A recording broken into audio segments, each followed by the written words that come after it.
Hello and welcome to You Talking to Me.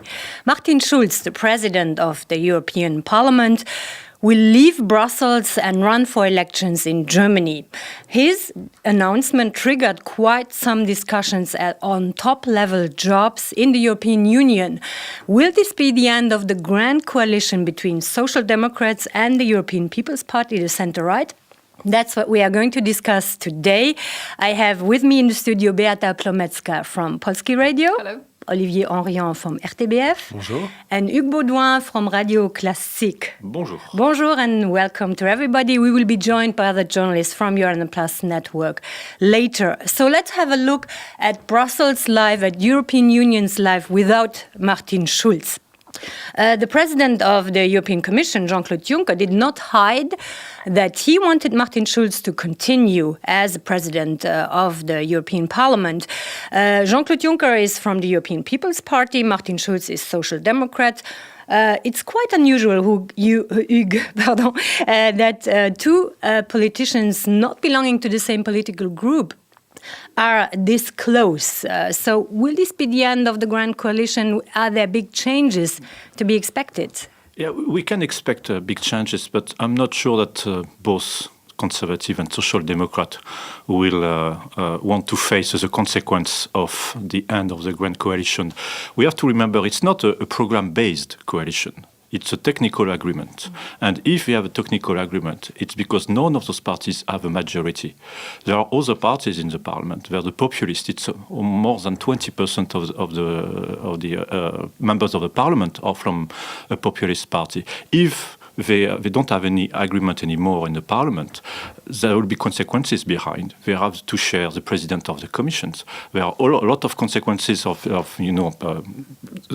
responsibilities, presidents, vice president, and I'm not sure we want to face the consequence of the end of the technical agreement. We have the Greens also and the Liberals. They could voice and say, okay, we want also have responsibilities, presidents of commissions. So I'm not sure it's in the advantage of the Conservatives and Social Democrats to end this technical agreement. Yeah, about this technical agreement, it's between the Social Democrats and the European People's Party. But now Gianni Pittella, the head of the Social Democrats, threw his head in the ring, saying he wants to become the Parliament's president. He's running for president, arguing that not all the top jobs should be occupied by representatives of the same political group, namely the European People's Party, where Jean-Claude Juncker is a part of.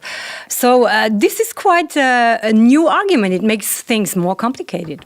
Yeah, it makes it more complicated, but we have to be careful with this notion of balance of power in the parliament, because it can have also consequences in the council. The Social Democrats are not that powerful now in Europe. I don't have the precise figure in mind, but I think that the Liberals they control as many governments in Europe and the Social Democrats. And what's the common ground between Syriza, between Tsipras, now who almost is in the Social Democrat family, and the Slovakian Prime Minister? The Social Democrats are not united at all. And that could give the opportunity to the Liberals to say, okay, we want also to have a responsibility here. And what if Donald Tusk, for instance, would have to step down from the council? If Mrs. Mogherini would have to step down? What's the guarantee for the Social Democrat to get the post?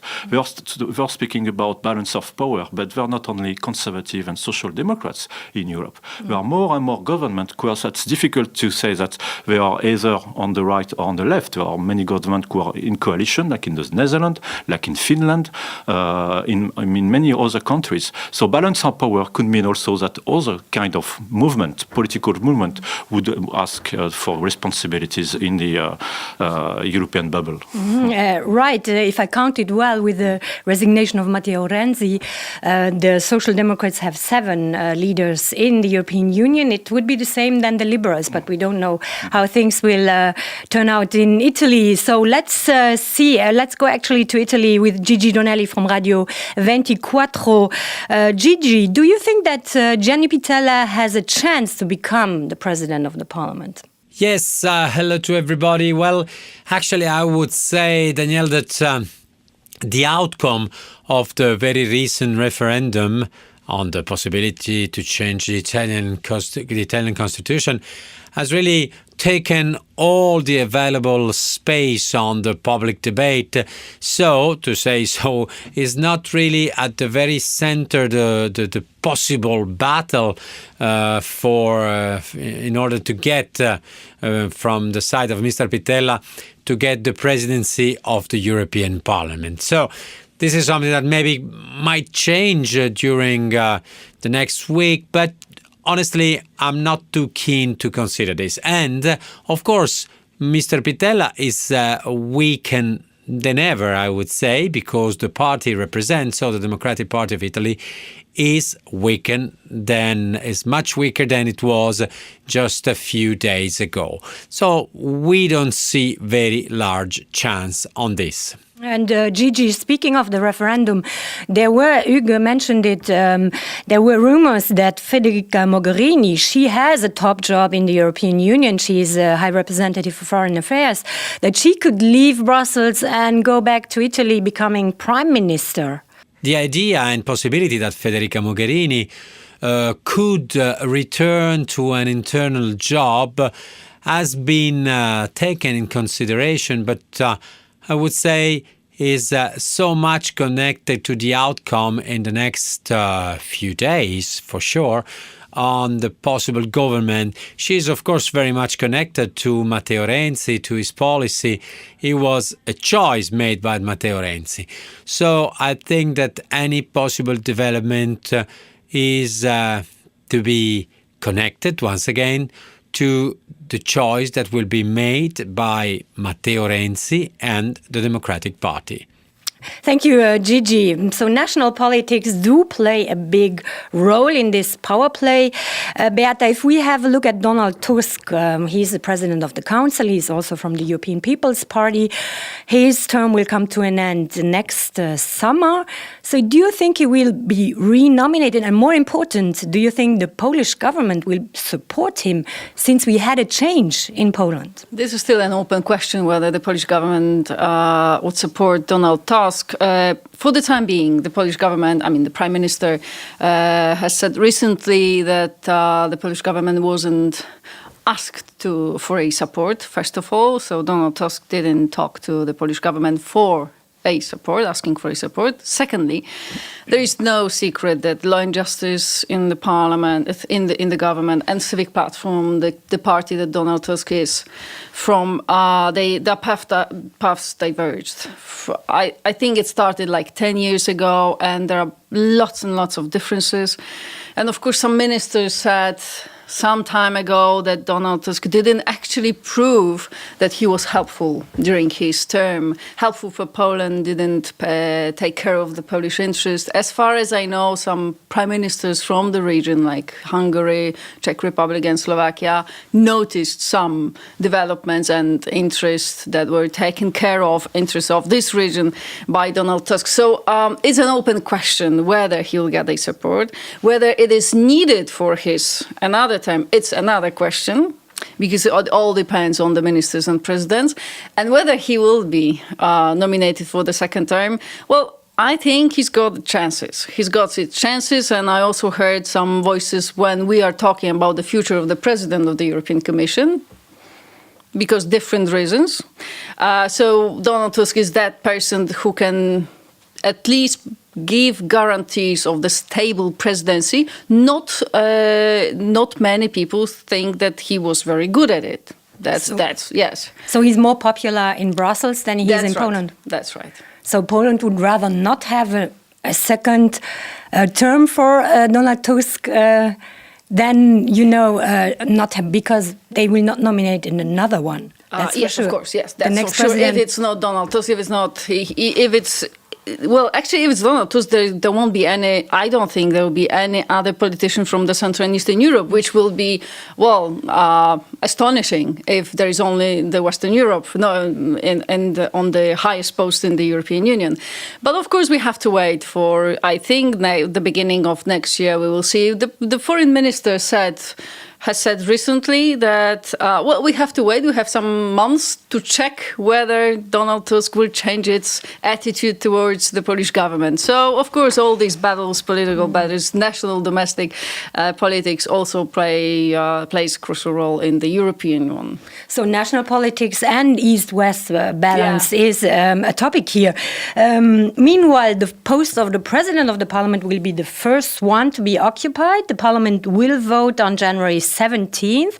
And there are others running. Olivier, you had recently Sylvie Goulard as a guest. She's a member of the European Parliament from the Liberals. They could play a role. Hugues mentioned it.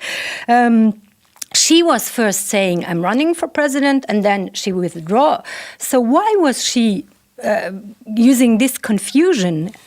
I don't think her first aim was to create confusion. I think she truly believed that she had a chance to be nominated as a Liberal candidate for to be the next president of the European Parliament.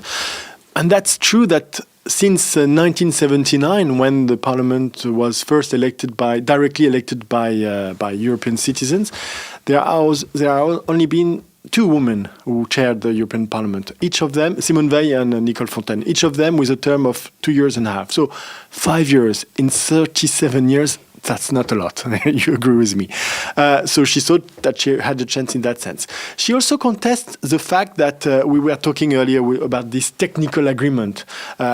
It's like if the decision of the next president was taken behind closed door, and that's not exactly what European citizens want at the moment. So she was contesting this lack of transparency.